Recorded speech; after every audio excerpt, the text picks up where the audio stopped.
तो एक बहुत बड़ा साम्राज्य जिसकी पूरी बुनियाद ही अपने संख्या बल के घमंड पे टिकी थी। आज हम एक ऐसे ही कहानी को समझने जा रहे हैं, एक ऐसी कहानी जो दिखाती है कि कैसे गुरूर, कैसे सत्ता का नशा सब कुछ एक ही झटके में खत्म कर सकता है।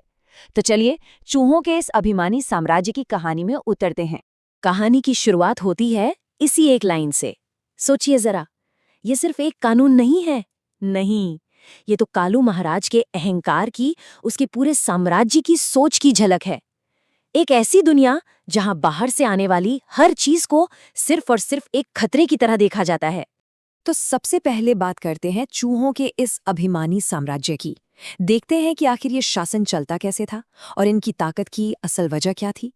इस साम्राज्य का कानून एकदम सीधा और क्रूर था। कोई भी बाहरी जानवर जंगल में नहीं आ सकता, और अगर आया तो उसे मार दिया जाएगा। सीधा सीधा हिसाब। ये नियम ना, ये दिखाता है कि उनका समाज डर और अकेलेपन पर टिका था, बिल्कुल वैसे ही जैसे अक्सर तानाशाही में देखने को मिलता है।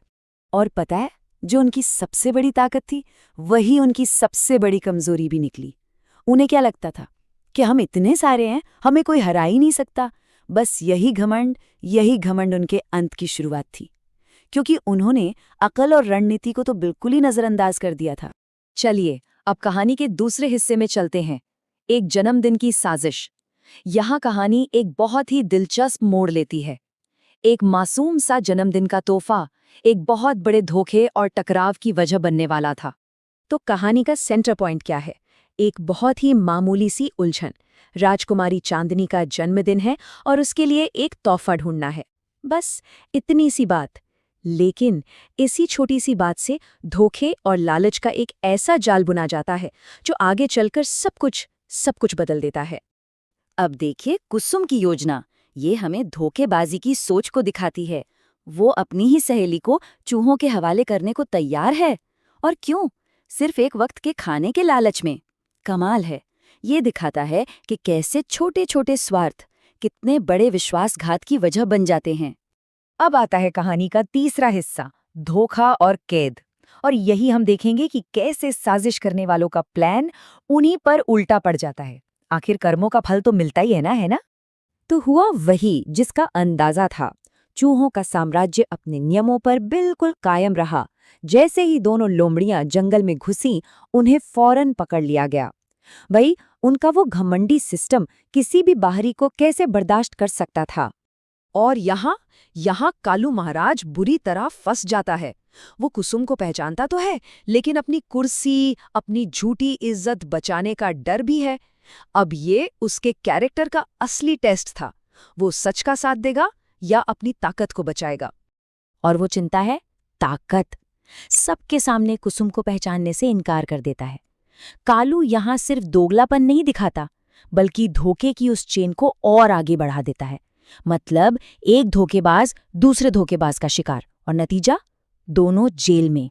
जेल की सलाखों के पीछे आखिरकार सारा सच सामने आ ही जाता है।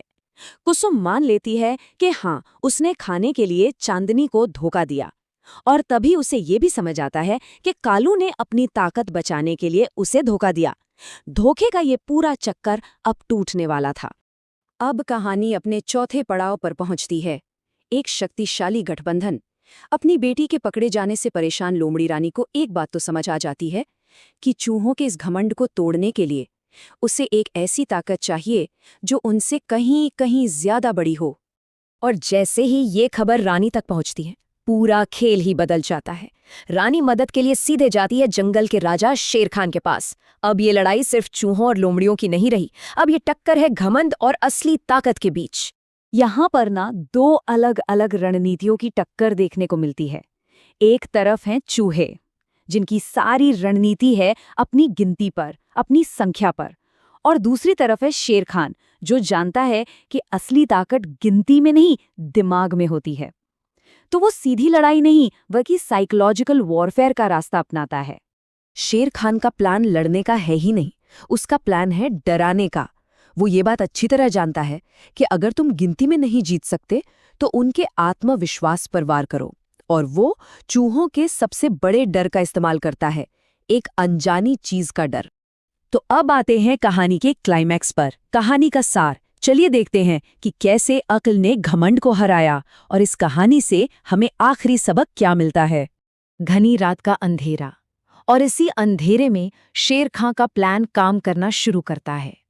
एक बहुत बड़ा डरावना भेड़िया चूहों के साम्राज्य में घुसता है, बिल्कुल एक ऐसे राक्षस की तरह जिसे उन्होंने अपनी जिंदगी में पहले कभी नहीं देखा था। और शेर खान की रणनीति कामयाब हो जाती है, क्योंकि चूहे अपने ही अलग थलग दुनिया में रहते थे। उन्होंने ऐसा कोई जीव देखा ही नहीं था। बस उस अनजानी चीज का डर उन्हें पूरी तरह से पंगु बना देता है। उनका सारा आत्मविश्वास, जो सिर्फ उनकी गिनती पर टिका था, वो एक ऐसे खतरे के सामने ताश के पत्तों की तरह ढह जाता है जिसे वो समझ ही नहीं पाए। डर उनकी संख्या से कहीं ज्यादा ताकतवर साबित हुआ।